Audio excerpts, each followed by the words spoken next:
Welcome to a new edition of the Neon Jazz interview series with Italian-born, New York City-based jazz musician Alberto Pibiri. His new 2022 CD is called Stardust, and we covered that and his life in music.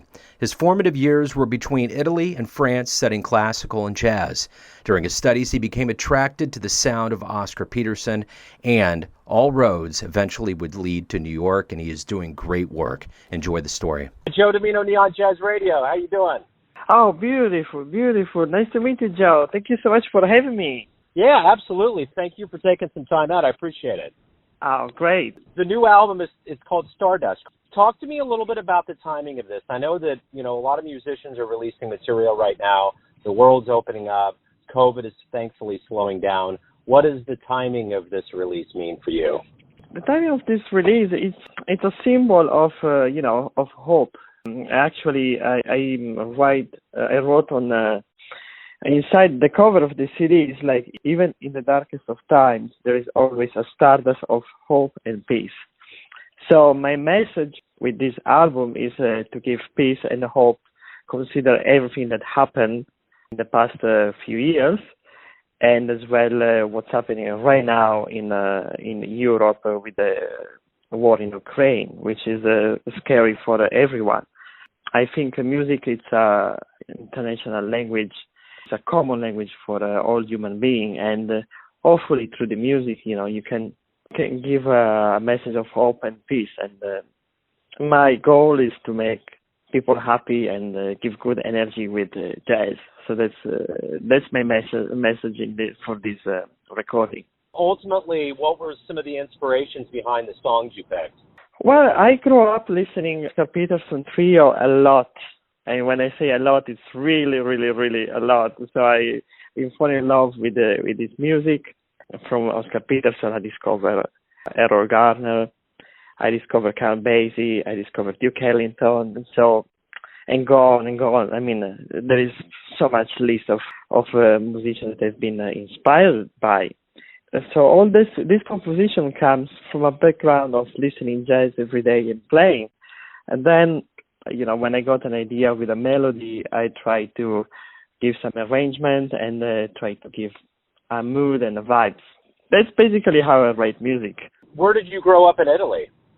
I grew up in Sardinia, which is a beautiful island below Corsica. I stayed there for about 21 years old. I studied classical music. I started jazz from a very young age. I remember my first gig was when I was 15 years old. I was lucky enough to grow up and to be surrounded by jazz musicians that were family friends, actually. I get the best from that beautiful place. And then, of course, it was very small scene, so then I decided to move away, and I lived in France for about 8 years before to come to US. What kind of influences did you have growing up in Italy? What musicians were you listening to? What was the culture like to make you want to be in jazz and to become a musician?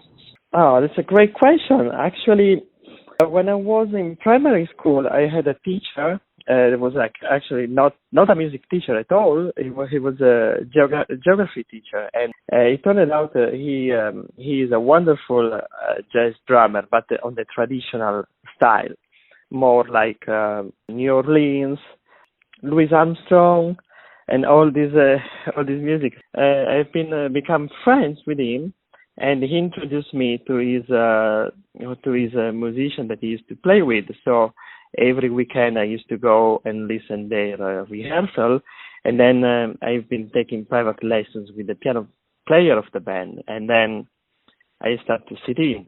They introduced me to all this wonderful music, so I've been very lucky to be introduced to the mainstream as a first jazz language. So I fall in love so much with Louis Armstrong, the Hot Five, with Count Basie, and then I started developing my interest for Sonny Rollins, Dexter Gordon, and all and every jazz master. So by listening to the recordings, which was at that time the only source of learning. Like right now, we have so much information to YouTube, Spotify. I mean, at that time, I had very few things. listen, try to repeat whatever I listen, and try to absorb this beautiful language. And then just actually I've been lucky enough to play and to learn the sideman job as a piano player just by being around musicians and doing gigs. That's because there wasn't any school at the time. Was it always a dream of yours to come to America? I mean, being a jazz musician, there's so much going on here. Was that ultimately your dream? Yes. It's something that, when you know that's meant to be for yourself.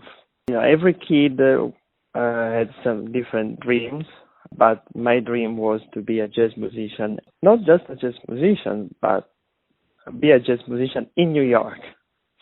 And that came from being surrounded by these wonderful musicians that are friends of mine right now. They still live in Sardinia, but they were always talking about how beautiful and amazing is the life in New York City. How all the greatest musicians lived and still live in this beautiful city. And that was my dream. So since I was a kid, I started to build my dream. Of course, I've been through many sacrifices and study before actually living the dream that I'm doing right now.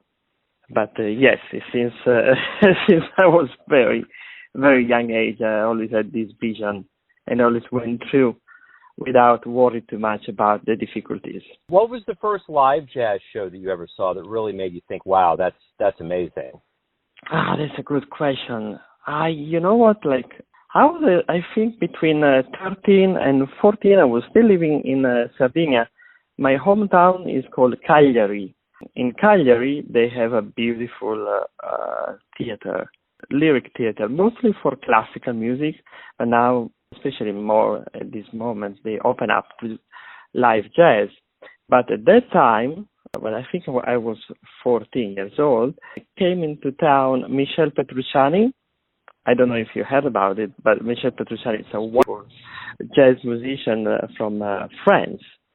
And he came and it blew my mind. And actually, it's a funny story because I was basically the only kid to come and listen jazz music. All around me, they were all adults.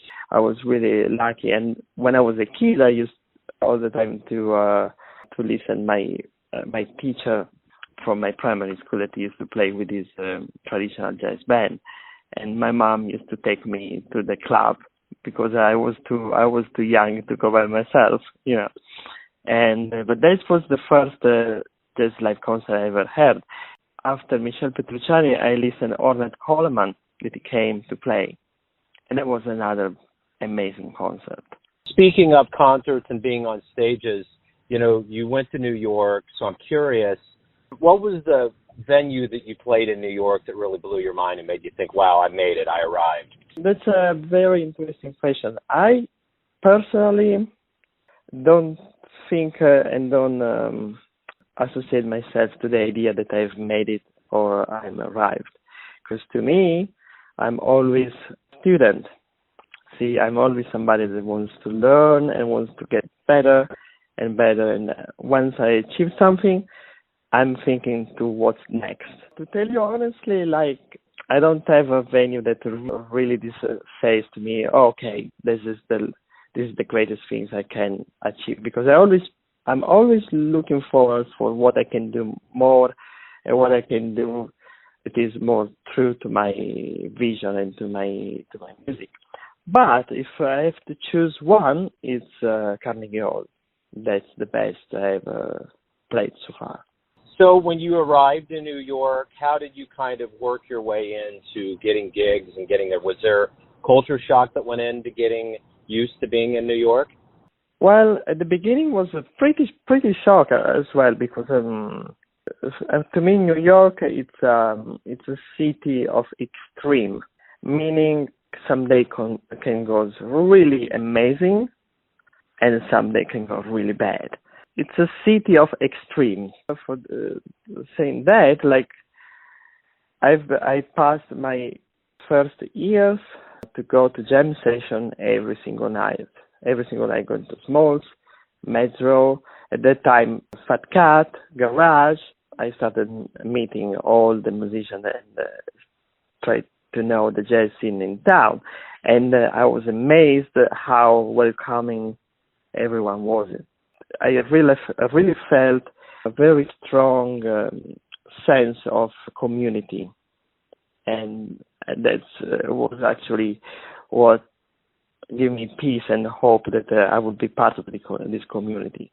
And I've been lucky enough, to meet the wonderful Sheila Jordan when I was in Paris, and she helped me so much in my immigration status because she was my first sponsor for the artist visa, and through her I met so many singers as well that actually hired me. Like if I have to name somebody like Kate Baker or Amy London. I met them through Sheila. And then after Dave Stryker, he also sponsored me for my second artist visa. And we recorded as well a few albums together. I've been so lucky to be surrounded by this jazz master. But besides that, the things I did is basically what I think everybody coming to the U.S. does, going to the jam station and try to meet as many people as possible. What do you like the best about being a professional musician? What is it that motivates you to do the work and to create the way that you do? Actually, the main things that drive me is to be better and better on what I do. As a sideman, I try to do the best as I can to support the band that I worked with. As a leader, try to be true to my music, meaning that when I have a vision, I want to try to make this vision into reality. And that's what drives me, because every project is different. I'm not somebody that has a fixed way to play. So I truly believe that the musicianship of a musician is always changing. You know, something really deep that my wife one time told me, it's like the CD is kind of a snapshot of your musical moment that you are right now. I don't know if that makes sense, but yeah, it totally. And it's kind of like, you know, a statement that says, okay, here I am musically, and that's my CD. But next CD, who knows? We all change every day. We all change every month. All change through experience, change to what's going on in the world, and then you know, you decide, you try to be the current music channel from whatever's going on in the world. You know, that's how I see. As everything begins to open up more and more with COVID slowing down, we've been away from music for a while, for about 2 years now. What do you hope we all realize about the power of live music as we start getting back to it more and more? Well, music is a powerful tool to connect people. To me, that's amazing. To me, that's the most beautiful things the music can give to people. And that's why I always encourage, like, whenever I teach, for example, to my students, I just teach like 10% of the knowledge. I guess the most important things when you learn music is to go to listen to music, because you miss so much if you don't listen live music. Like, I give some example, like, if you listen only few records of a person, like, you can get, I would say, 40% of how it would be if you were to listen the same artist on a live concert. Because when you go to listen live concert, it's just like an amazing and total different experience. So when I listen, for example, Kate Jarrett recordings, I get so much pleasure. But like when I listen to Kate Jarrett on live in theater, it was unbelievable. Same things, like I was a few days ago to listen Jacob Collier at Brooklyn Steel, and it was an amazing experience. Actually, Jacob Collier was I really inspired by his music, and it's just amazing how beautiful it is to be surrounded by like thousands of people and be part of this experience. And that's a long answer to your question, but like to come back, I really think that music is a powerful tool to connect people from all over the world. So it doesn't really matter if you live on the same on the same place or on the same country, but the amazing thing is that people that comes from so many different countries can love the same music, and that's fantastic to me. So let's say you come to Kansas City, you put on a live show, and you have to explain what that show is like to get people to come see you. How would you explain one of your live shows? Okay, that's a great question. Wow. Okay, if I will ever go to Kansas City, which I would love to, because I've never been there, I would say, listen, come to my show. You will have an experience, and my goal is to make you happy. And then when you're gonna leave the show, you come with your spirit lighter and peaceful and joy. And that's what my music is trying to communicate to my audience. That's a great answer. Hey, Alberto, thank you for opening up about the new album, about your life and music. Good luck with everything. Hey, thank you so much, Joe. I really loved all your questions, and it was a pleasure to meet you. Thank you so much for setting up that. Thanks for listening and tuning in to another Neon Jazz interview, where we give you a bit of insight into the finest players and minds in Italy, France, New York City, Kansas City, and spots all over the world, giving fans all that jazz. Thanks to Alberto for his time, music, and story. If you want to hear more interviews, go to Famous Interviews with Joe Domino in the iTunes Store. Visit neonjazz at youtube.com. And for everything Neon Jazz, go to the neonjazz.blogspot.com. And for everything Joe Domino related, go to joedomino.com. And there you can donate a few bucks to the Neon Jazz cause. Until next time, enjoy the jazz, my friends.